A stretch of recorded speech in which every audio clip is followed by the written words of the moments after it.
कई दफा आपके दिलों में कुछ बातें इतने अरसे से भरी हुई होती हैं कि वो जिंदगी के फर्क फर्क मुकाम पे वो दोबारा उभर वापस। How do you fight with these kind of issues? और कई खुदावंद के बड़े बड़े खादम आपको नजर आते हैं जो फर्क फर्क सिचुएशन में मूसा जो नजर आते हैं गिरते हुए।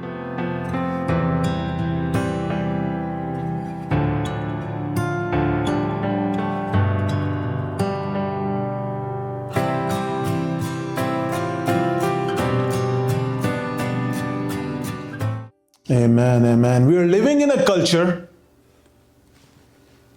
जहां पे आपको लोग नजर आता है कि कहते कुछ और हैं और करते कुछ और हैं। उनके बिलीव्स कुछ और हैं लेकिन उनके एक्शंस कुछ और कह रहे हैं। And what is hypocrisy? Hypocrisy ये है कि आपके जो दिलों में बिलीव्स हैं वो आपके एक्शन से कंप्लीटली डिफरेंट है। हिपोक्रेसी जो है वो बड़ी ही कंटेजियस है। आपको अंदाजा भी नहीं होता, वो एक बंदा करता है दूसरा भी करना शुरू कर देता है। अच्छा, have you done yawning in a crowd? किया कभी? जैसे आप यॉन करते हैं दूसरा बंदा भी यॉन करना शुरू कर देता है, तीसरा बंदा भी शुरू करता है। वो कह रहा है यार मैं थका भी नहीं था, मुझे कैसे शुरू हो गया? It spreads, it's contagious. That's how hypocrisy is. It creeps up and nobody notices it. Hypocrisy divides the culture. वो एक अजीब सी दीवार खड़ी कर देती है जो आपको पता भी नहीं होती और लोगों में दीवारें खड़ी होना शुरू हो जाती हैं। Remember that it's not something that your culture is dealing it. ये वो चीज है जो अरसों से चली आ रही है। पैदाइश की किताब, हरूज की किताब और नई कलीसिया जो आपको अमाल की किताब में शुरू होती है वहां पे भी आपको नजर आ रही है। और नजर कोई ऐसे आम खादमों में नजर नहीं आ रही, खुदावंद के बड़े बड़े खादमों में भी नजर आ रही है। कैफा, पतरस कोई आम शख्स नहीं है। पतरस जो है वो वाहिद शख्स है जो पानी के ऊपर चला है। ये वो शख्स है जिसने जब पहला सरमन दिया तो 3000 लोग कन्वर्ट और बैप्टाइज हुए। और अभी रिब्यूक किसको किया जा रहा है? कैफा को। पालूस जो है वो रिब्यूक कर रहा है कि तेरे अमाल जो हैं वो तेरे बिलीफ के साथ नहीं चल रहे। कॉन्टेक्स्ट क्या है? पालूस रसूल जो है गलीतियों के खत को, गलीतियों की कलीसिया को खत लिखता है और उसमें कहता है कि अगर तुम्हारे पास कोई भी आके तुम्हें कोई कलाम सुनाता है जो अंजील से मुख्तलिफ है, उस पर लानत हो। Let them be accursed. खत्म हो जाए बिल्कुल ही, चाहे वो फरिश्ता हो चाहे वो इंसान हो। और वो पालूस जो है अपनी टेस्टिमनी बयान करता है। टेस्टिमनी में कहता है कैसे खुदावंद ने उसे चुना, कैसे उसको जिंदगी को तब्दील किया और कैसे वो जो है जेंटाइल्स के लिए चुना गया है। पालूस ये भी बयान करता है कि उसको किसी ने नहीं सिखाया, किसी ने नहीं चुना, खुदावंद ने चुना उसे। और खुदावंद ने उसे जब चुना तो उसे तैयार भी किया 3 साल विल्डरनेस के अंदर, बयाबान के अंदर। और जब वो कुछ दिनों के लिए कैफा के पास आया, पतरस के पास आया, तो पतरस ने बाकी जाना कि इसे खुदावंद ने चुना है। याकूब, जेम्स ने भी यही कहा। उसके बाद बारनस के बाद जो है एंटियोक की कलीसिया से बारनबस और पालूस जो है पहली मिशनरी जर्नी से जाते हैं और वहां पे ये गलीतियों की कलीसिया जो है कन्वर्ट होती है। गलीतियों की कलीसिया को जो है कोई जूडियाइजर लोग आके, यहूदी लोग आके कहते हैं कि तुम्हें सर्कमसाइज होने की जरूरत है, तुम्हें जूइश ट्रेडिशंस करने की जरूरत है अगर तुम चाहते हो कि तुम नजात याफ्ता हो। पालूस इसके बातों के खिलाफ खत लिख रहा है। पालूस ये भी बयान करता है कि जब टाइटस को खुदावन ने चुना तो कई लोगों ने कहा कि इसे सर्कमसाइज होने की जरूरत है, तो पालूस कहता है कि मेरे साथ कई लीडर्स ने जो कलीसिया के लीडर्स हैं, उसमें कैफा भी है, पतरस और याकूब भी है, उन सब ने कहा कि इसे सर्कमसाइज होने की जरूरत नहीं है क्योंकि हम किसी पर ज्यूइश ट्रेडिशंस लागू नहीं करेंगे। और लेकिन उन्हें एंड में अगर आप 10वीं आयत करें तो उसमें लिखा है कि बस तुम गरीबों का ख्याल रखो। जैसे ही 11वीं आयत शुरू होती है आप हैरान हो जाते हैं कि अब क्या हो गया। पौलुस बयान करता है कि मैं तुम्हें एक सिचुएशन याद दिलाता हूं कि मैं एंटियोक में जब था, जहां से पौलुस की मेन मिनिस्ट्री शुरू हुई है, तो कहता है तब वहां पे कैफा आया जो पतरस है। पतरस खुदावंद यीशु मसीह नाम दिया था उसे, उसका असली नाम क्या था? साइमन। कैफा भी कहा जाता था उसे, ठीक है, पतरस कहा गया उसे। जब वो आया तो वो जब रेगुलर खाने के लिए बैठते थे लोग तो आराम से खाता था। इट डजंट मैटर जेंटाइल्स हों जो मर्जी हो।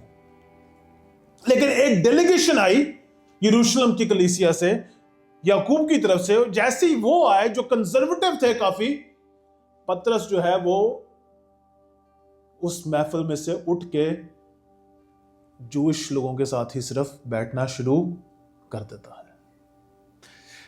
पतरस जो है अवॉइड करता है कि वो जेंटाइल्स के साथ ना बैठे। He realises he have something in his hand. अच्छा, पतरस की अगर आप स्टोरी को आप शुरू से देखें तो आपको नजर आता है खुदावंद ने उसे चुना है, लेकिन कुछ बातें उसकी गॉस्पल्स में आपको और अमाल की किताब में नजर आती हैं जो आप सुन के कहते हैं शायद इसमें कुछ स्टैंडर्ड्स कुछ थी बातें जो इसको बाद में ये अफेक्ट कर रही हैं। मत्ती की इंजील उसके 15वें बाब में हमें नजर आता है खुदा यीशु मसीह कहता है कि जो तुम्हारे अंदर जाता है वो तुम्हें नापाक नहीं करता, लेकिन जो तुम्हारे मुंह से बाहर निकलता है वो तुम्हें नापाक करता है। What goes inside you doesn't make you unholy, but what comes out of your mouth makes you unholy. तो पता है इस पैसेज के बाद जो है सवाल कौन पूछता है कि तू इसको जरा ज्यादा एक्सप्लेन करेगा? पतरस कहता है मुझे इस बातों की समझ नहीं आई, तो हमें इसे डिटेल में थोड़ा और एक्सप्लेन करेगा कि तू क्या कह रहा है। अमाल के 10वें बाब में आपको नजर आता है कि कॉर्नेलियस एक रोमन आदमी, उसे खुदावन चुनता है, वो दुआ कर रहा होता है, खुदा का फरिश्ता आता है, उसे कहता है कि तू पतरस के लिए बुलावा भेज, वो इस जगह पे यहां पे मेहमान है और जब वो आएगा तू निजात पाएगा और तेरी जिंदगी तब्दील होगी। कॉर्नेलियस जो है वो कहता है तूने मुझे क्यों चुना है? खुदा एक्सप्लेन करता है क्योंकि तू एक रास्तबाज शख्स है। और जब वो बंदा भेजता है अपना, तो पतरस उस टाइम पे दोपहर के वक्त कोठी पे चढ़कर, छत पे, याद होगा आप इंडिया पाकिस्तान में छत पे चढ़ा करते थे, छत पे चढ़ के दोपहर के वक्त दुआ कर रहा है। और दुआ जैसे कर रहा है तो वो आसमान से एक चादर उतरती हुई देखता है और उस पर फर्क फर्क किस्म के जानवर होते हैं। खुदावंद की आवाज उसे आती है, कहती है इनको मार और इनको खा ले। पतरस आगे से कहता है खुदावंद तू जानता है कि मैं नापाक चीजों को नहीं खाता। फिर आवाज आती है कि तू इनको खा ले। कहता खुदावंद तू जानता है कि मैं नापाक चीजों को नहीं खाता। I don't eat unholy things. तो खुदावंद आके से क्या कहता है, जिनको मैंने पाक किया है तू उनको नापाक कैसे कह सकता है? हाउ कैन यू से देम अनहोली? ये बात 3 दफा होती है।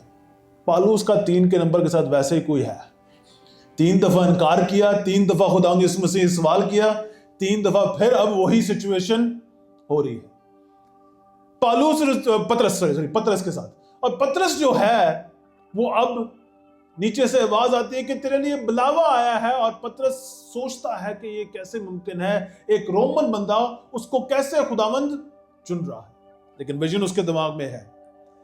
पतरस जाके कलाम सुनाता है, पाक रूह आता है, लोगों की जिंदगियां तब्दील होती हैं, वो मुख्तलिफ ज़बानों में बोलना शुरू कर देते हैं, बपतिस्मा लेते हैं। एंड पतरस जो है वो वापस आके कहता है कि खुदावन जो है अब जेंटाइल्स को भी चुन रहा है।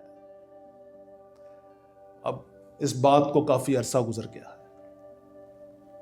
Now we are in the same situation again. पतरस भूल गया है कि खुदावन ने तो हर कौम के लिए ये पैगाम भेजा है कि निजात का रास्ता सिर्फ और सिर्फ खुदावन यीशु मसीह से है। अजीजों, मेरे ख्याल से मेरा आपके लिए एक सवाल है, Is there something in your life that have been in there for so long time कि आपकी जिंदगी में जो बिलीव्स भी हैं वो चीजें फिर भी आपको अभी आके इंपैक्ट कर रही हैं? You like what you mean? कई दफा आपके दिलों में कुछ बातें इतने अरसे से भरी हुई होती हैं कि वो जिंदगी के फर्क फर्क मुकाम पे वो दोबारा उभर वापस आती है। कुछ गलतियां, कुछ स्टैंडर्ड्स, कुछ और बातें, it just comes out because they are like those old demons जो कभी ना कभी आपकी जिंदगी में रास्ता ढूंढ आते हैं और आपको आके आपकी राह से हटाने की कोशिश करते हैं। Is there some kind of standard in your life? जब आपकी जिंदगी में कोई ऐसा शख्स आए जिसने अभी अभी खुदावन को कबूल किया है, तो आप उसे कहते हैं कि शायद ये अभी ready, you need to go and do some more things. You're not ready yet to accept Christ.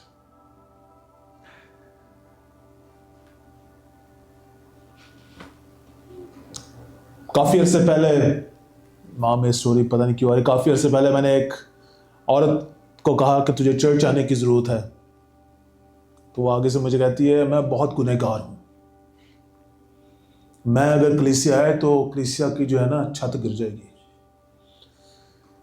तो मैंने उसे कहा कि नहीं, तो खुदावंद की मोहब्बत को महसूस करेगी अगर तू कलीसिया में आएगी। Everybody is welcomed in the presence of God. Everybody is welcomed in the presence of God. God is inviting everyone to come to Him. It doesn't matter what your standards say. It doesn't matter आपके दिल में उनके खिलाफ क्या बातें हैं। खुदावंद किसी को भी चुन सकता है और अपने जलाल के लिए इस्तेमाल कर सकता है। और आपके दिलों में हो सकता है कई दफा कोई बातें हों, जब कोई ऐसा शख्स जो आपके स्टैंडर्ड से नहीं मिलता, जैसे ही वो कलीसिया में घुसता है तो आप थोड़ा सा एक सीट इधर होके बैठ जाते हैं। Let me sit on the side a little bit. Oh yes, maybe God loves you, but I am not there yet. God is still working on my heart maybe. Is there something in your heart that is not aligning you with gospel?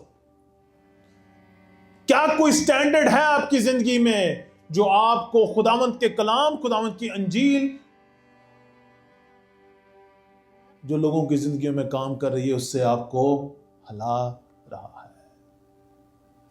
अजीजों, दूसरी बात जो पौलुस रसूल इसमें आपको बयान करता है, वो कहता है रास बास ठहराए गए। जस्टिफिकेशन हिंदी में मेरे ख्याल से धर्मी ठहराए गए, ऐसे ही था, धर्मी ठहराए गए, रास बास ठहराए गए, धर्मी ठहराए गए, जस्टिफाइड। ये टर्म जो है वो एक कोर्ट की टर्म है। आपने गुनाह किया है, you deserve all the punishment that you have committed a crime. लेकिन जज आके फैसला सुनाता है कि you are not guilty, and not because of what you have done, but because what Christ have done. ये रासबाज ठहराया जाना है। आपका उसमें कुछ नहीं किया, खुदावंद ने किया। खुदावंद यीशु मसीह ने रासबाज आपको ठहराया, और वो किस वसीले से? आपने उसकी कुर्बानी पर ईमान लेकर आए। And he justified you as not guilty. You were saved by grace through faith, not by your works. मत्ती की इंजील उसके 22वें बाब में आपको एक तमसील खुदावंद यीशु मसीह देते हुए नजर आता है। खुदावंद यीशु मसीह कहता है कि एक बादशाह ने बहुत बड़ी शादी रखी, और शादी अपने बेटे की उसने बड़ा बैंक्वेट रखा। उसने लोगों को बुलाया कि मेरे बेटे की शादी आओ। लोगों ने कहा नहीं, हम बिजी हैं, हमारे बड़े बड़े काम हैं, हम नहीं आ सकते। मेरी जिंदगी में बड़े काम चल रहे हैं, मेरा कल कोई काम है, मेरी जॉब है, मेरी ये सिचुएशन है, there are other things that I have going in my life, I don't have time to go to God's banquet. पहले मैं जरा इन चीजों को कर लूं ना, शादी बाद में अटेंड करेंगे। बादशाह को इस बात पे बड़ा गुस्सा चढ़ता है। वो कहता है शहर में जाओ और जहां पे भी तुम्हें जो लोग भी नजर आ रहे हैं सड़क पर, सबको सड़क पे आपको अच्छे लोग कई दफा नजर नहीं आते, हर किस्म के लोग नजर आते हैं, और बादशाह जो है उन सब लोगों को बुला लेता है। लेकिन इस पूरी तमसील में एक आयत जो है ना, मुझे थोड़ी सी कंफ्यूज, कुछ आयतें मुझे कंफ्यूज।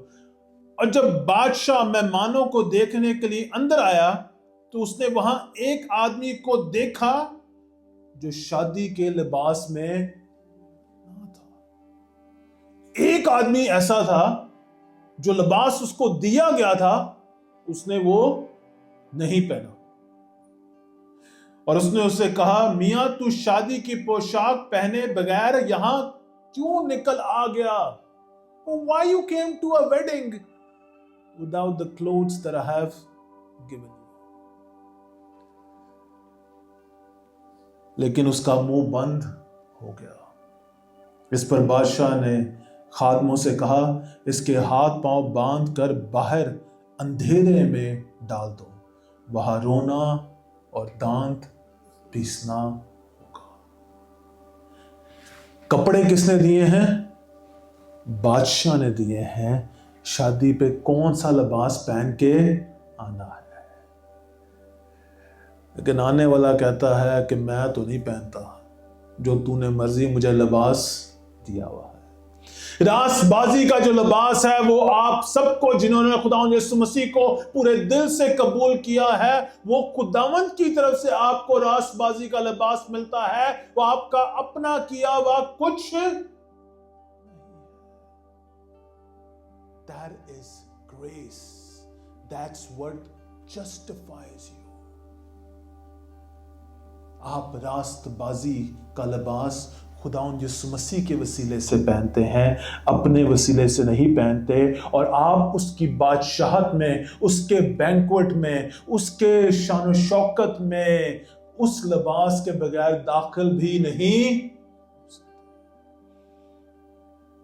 अज़ाया को सिर्फ विजन ही दिखाया था यशायाह नबी को खुदावंद ने, और जैसे वो उस विजन को देखता है तो वो कहता है, जब आस पास खुदावंद के पाक हजूरी में उसके कद्दूस को देखता है तो वो गिर के कहता है आज तो मैं बर्बाद हो गया, क्योंकि मैं इस काबिल भी नहीं कि उसकी हजूरी में खड़ा हो सकूं। I'm not worthy to be in his presence. I'm a man of unclean lips. मैं एक गुनहगार इंसान हूं। आप उसकी हजूरी में खुदावंद यीशु मसीह का लिबास पहने बगैर खड़े नहीं हो सकते। चाहे आपने इतना गुनाह किया है, चाहे आपने इतना बड़ा गुनाह किया है। Wages of sin is death.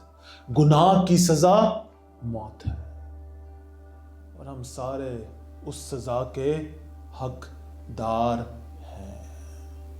We all deserve that. We all deserve that. लेकिन ये सिर्फ खुदावंद यीशु मसीह के वसीले से है कि हमें उसने रास बास ठहराया, इस काबिल किया कि हम उसकी पाक हुजूरी में खड़े हो सके। उसने हमें वो लिबास दिए, पाकीज़गी के लिबास, रास बाजी के लिबास, धर्मी के लिबास, ताकि हम उसकी हुजूरी में खड़े होकर खुदावंद के नाम को जलाल दे सके। Are you wearing those clothes?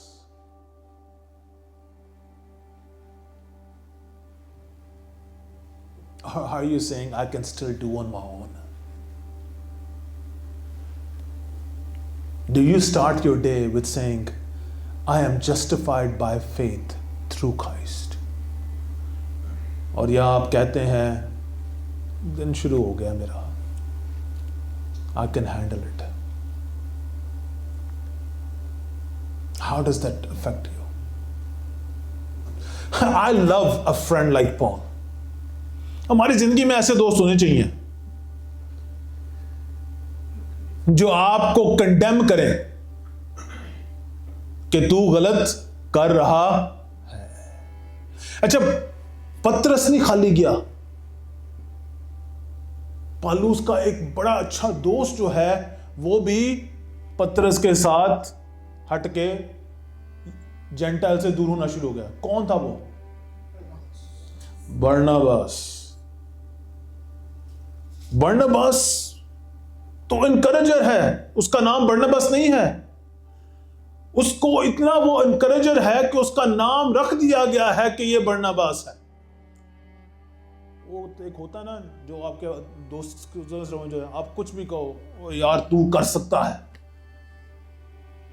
तू सब कुछ कर सकता है, खुदावंद तेरे साथ है, तू हर मुश्किल वक्त में से गुजर सकता है। ऐसा दोस्त भी होना जरूरी है जो आपको बात बात पे एनकरेज करे। और बरनबास एक ऐसा शख्स है जिसने पौलुस को कहा कि हाँ खुदावंद ने उसे चुना है, और वो उसे अपोस्टल्स की महफिल में लेके आता है। और पतरस बाद में उसे कहता है कि हाँ खुदावंद ने उसे चुना है। We need a Barnabas, but we need somebody who is like Paul,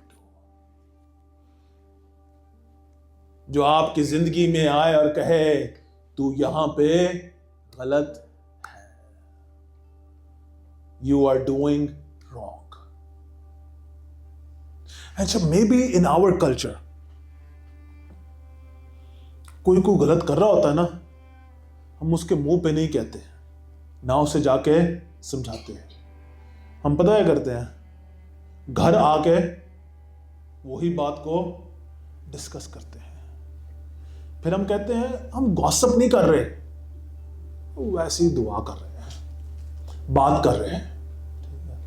अच्छा, कुछ और नहीं तो अगर सर्कल बढ़ा होगा ना, कुछ लोग दुआ कर रहे होंगे, तो आप उसी बंदे का या बंदी का नाम उठाएंगे और कहें सारे उसकी कहानी सुना देंगे दुआ में, हम इसके लिए दुआ कर रहे हैं। Paul didn't do any of that. He publicly went in front of him and said, पतरस तू ये गलत कर रहा है। Oh, I don't have that guts though. अच्छा, मेरी आदत पता क्या है, मैं किसी को रिव्यू करूंगा ना, मैं प्राइवेट में जाके उसे करूंगा, मैं पब्लिकली नहीं करता। लेकिन पौलुस था, जहां पे कोई गलत है पौलुस ने सबके सामने उसको डांट देना है। तिमोथी को भी उसने डांट दिया। तो क्या हर वक्त बच्चों की तरह खामोश रहता? खड़ा हो, तुझे खुदावंद ने चुना है। अपनी उम्र के बारे में मत सोच। अगर आप तिमोथी का खत पढ़ेंगे तो आपको नजर आएगा, तिमोथी को वो कहता है तू अपनी उम्र के बारे में मत सोच, तुझे खुदावंद ने चुना है। Preach with boldness.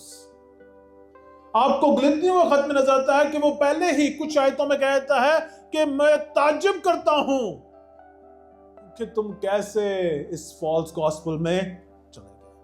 Paul was a person who will tell you straightforward where you're wrong, you are wrong. He was very straightforward person. लेकिन उसकी मोहब्बत भी आपको नजर आती है कि इसके बाद जो है उसका रिश्ता जो है पतरस के साथ खराब नहीं हुआ है, उसे उसने करेक्ट किया है, But it doesn't mean that after that he doesn't recognize his apostleship. आपको आगे खतों में नजर आएगा कि पालूस पतरस के खिलाफ बातें नहीं करता. That doesn't mean कि आप अगर किसी को करेक्ट कर रहे हैं तो आपने दिल में उसके खिलाफ इतना गुबार रख लिया है कि आप वही लेके घूमे फिर जा रहे हैं, तो फिर तो हिपोक्रेसी आप में भी वहीं से. And sometime it does happen कि आप किसी को करेक्ट करने में इतना गुबार में आ जाते हैं, गुस्से में आ जाते हैं कि आप भूल जाते हैं कि खुदावंद माफ करने वाला और निजात याफ्ता खुदा. How do we fight with this hypocrisy? Because I think we all deal with it to some extent. हम सबकी जिंदगियों में कहीं ना कहीं कुछ है. सोशल मीडिया पे आपकी तस्वीरें लग रही हैं, जिंदगी बहुत ही अच्छी है, लेकिन आपके घर आओ तो आपको खुद पता है कि हमारे घर में क्या चल रहा.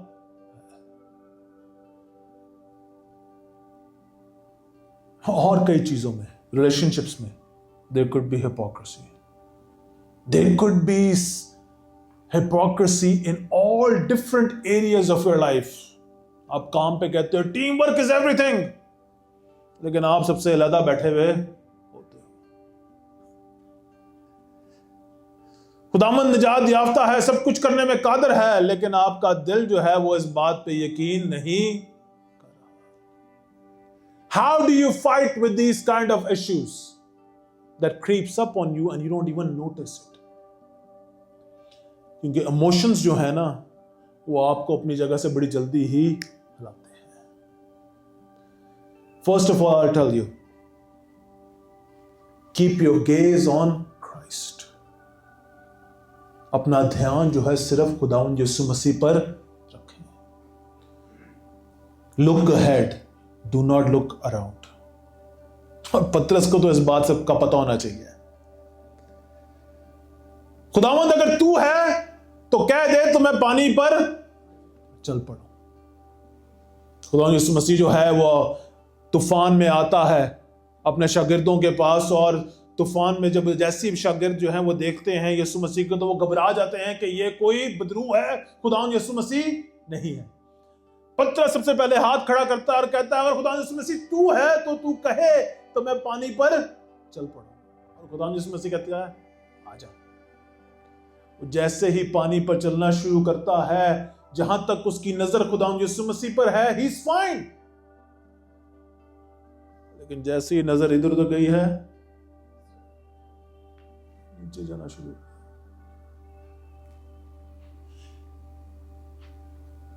In life situations, when hypocrisy is trying to creep in, keep your eyes on Jesus Christ. अपना ध्यान, अपना पूरा ध्यान जो है सिर्फ और सिर्फ खुदावंद यीशु मसीह पर रखें. दूसरी बात, hold your arms up. अपने हाथों को ऊपर रखें. वजह क्या? आपको दूसरे हाथों की जरूरत है जो आपका हाथ थामे रखे. You need each other. आपको एक दूसरे की जरूरत है. कलीसिया जो है वो एक बदन है. आमीन. कलीसिया डिफरेंट पार्ट्स नहीं है, एक बदन है. You need one another. आपको नए में बार बार नजर आएगा कि तुम्हें एक दूसरे के लिए ये करो, एक दूसरे से मोहब्बत करो, एक दूसरे के ताबे रहो, एक दूसरे की मदद करो, एक दूसरे का ख्याल रखो. I know the culture of this church was कि कोई भी किसी की टेंशन है, कौन जाएगा पहले?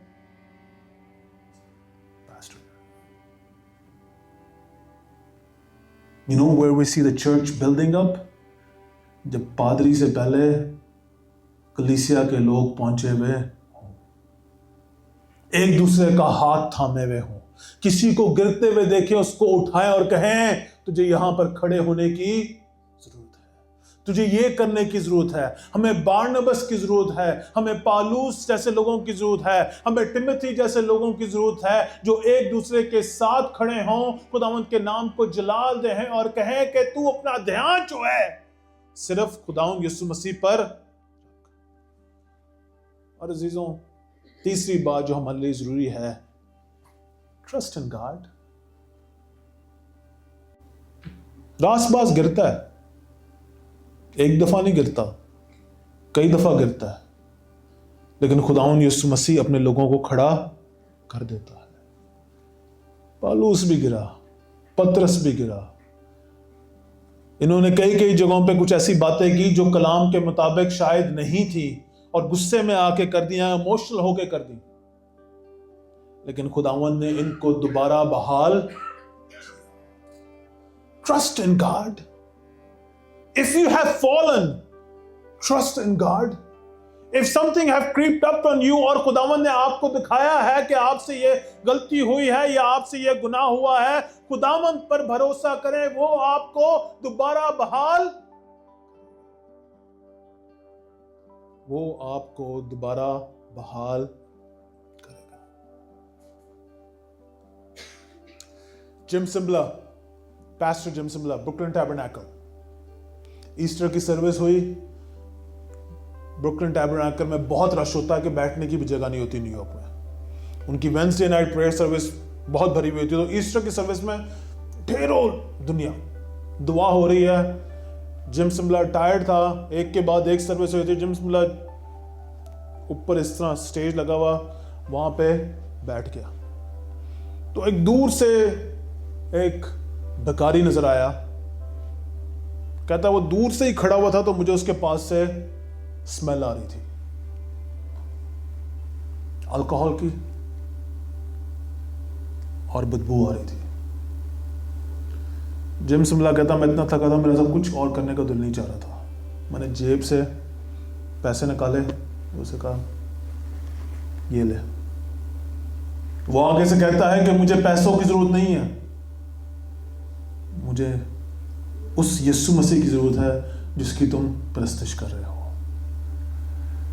जिम सिम्बला कहता है मैंने उसके लिए दुआ की और उसको गले लगाया, वो बदबू कहां चली गई मुझे पता भी नहीं लगा।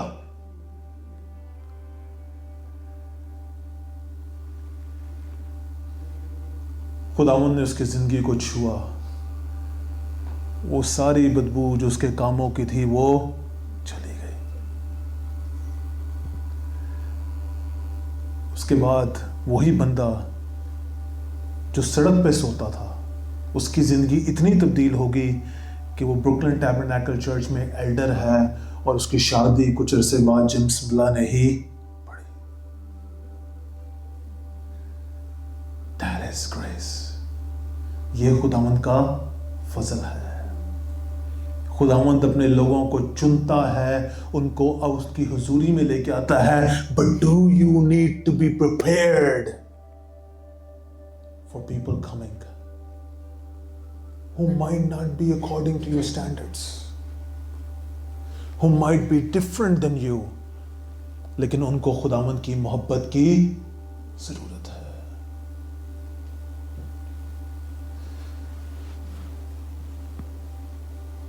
I've been thinking about this illustration, मैंने एक मूवी में देखी थी। अगर हिटलर और बिली ग्राहम एक बड़ी बिल्डिंग पर जो सबसे ऊपर है, वहां से उन दोनों को नीचे फेंका जाए,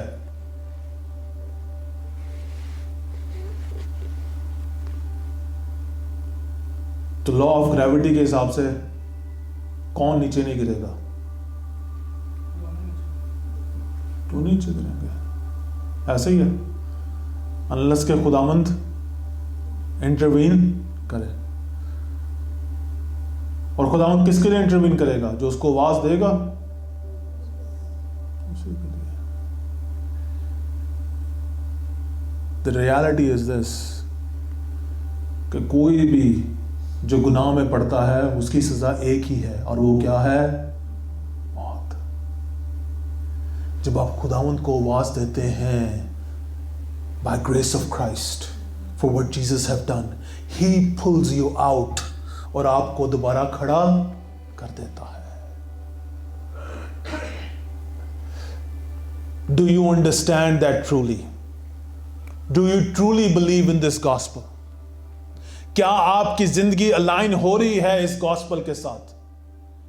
Or are you living a different life? Do I act daily with that I am justified by faith?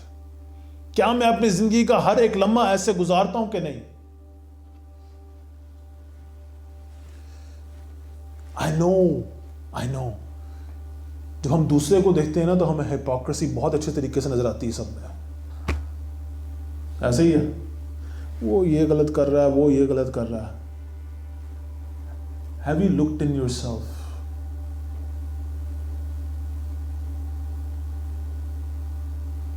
Have you looked in yourself and see if there is something like that need to be repaired? खुदावंद का एक बड़ा खादम कहता है कि जब आप basement में कोई चूहे ढूंढने जाते हो ना जिनको मारने की जरूरत है, तो आप शोर शराबा करके नहीं जाते. आपको खामोशी से देखने के ढूंढने की जरूरत होती है कि कौन सी चीज कहां पर है. ऐसा ही है. You need to do it quietly and check in your own soul. What are the things that have been affecting you that is not aligned with the gospel of Jesus Christ? बड़े बड़े गिरे हैं अजीजों. पतरस, दाऊद, जरमाया, यशायाह और कई खुदावंद के बड़े बड़े खादम आपको नजर आते हैं जो फर्क सिचुएशन में, मूसा जो नजर आते हैं गिरते हुए. You think you're better than all of them? You don't think things can creep up in your life? Yes, they can. Yes, they can. You need people. You need to keep your eye on Jesus. And you need to trust God daily. I don't know how's your dinner life or lunch life. इसके बाद जाके बैठ के lunch करते हैं, कहीं बैठते हैं. Have you sit down and talked about a sermon? कि खुदावंद ने मेरे दिल को क्या छुआ है, क्या किया है मेरी जिंदगी में? Rare, sometimes not. I will ask you today. गलतियों का खत पढ़े एक सेटिंग में.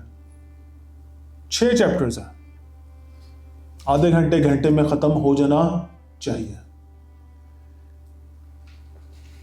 अंडरलाइन करें कहां खुदावंद यीशु मसीह और इंजील का जिक्र किया गया है. अंडरलाइन करें और देखें कि खुदावंद कैसे आपके दिल पे कलाम कर रहा है या चोट पहुंचा रहा है. अपने बच्चों के साथ पढ़े. I was listening to a podcast today. तो वो कहता है कि अगर आप अपने बच्चों के साथ डेली कुछ पढ़ते हैं, from first year to 10-year-old, उनका स्टैंडर्ड जो है ना 10-15% बाकी बच्चों से ऊपर हो जाता है. अपने बच्चों के साथ पढ़ें और देखें खुदावंद उनकी जिंदगियों को कैसे छूता है. There is power in the word of God. It touches your heart in a different way. Amen. सब खड़े हो खुदावंद की हुजूरी में.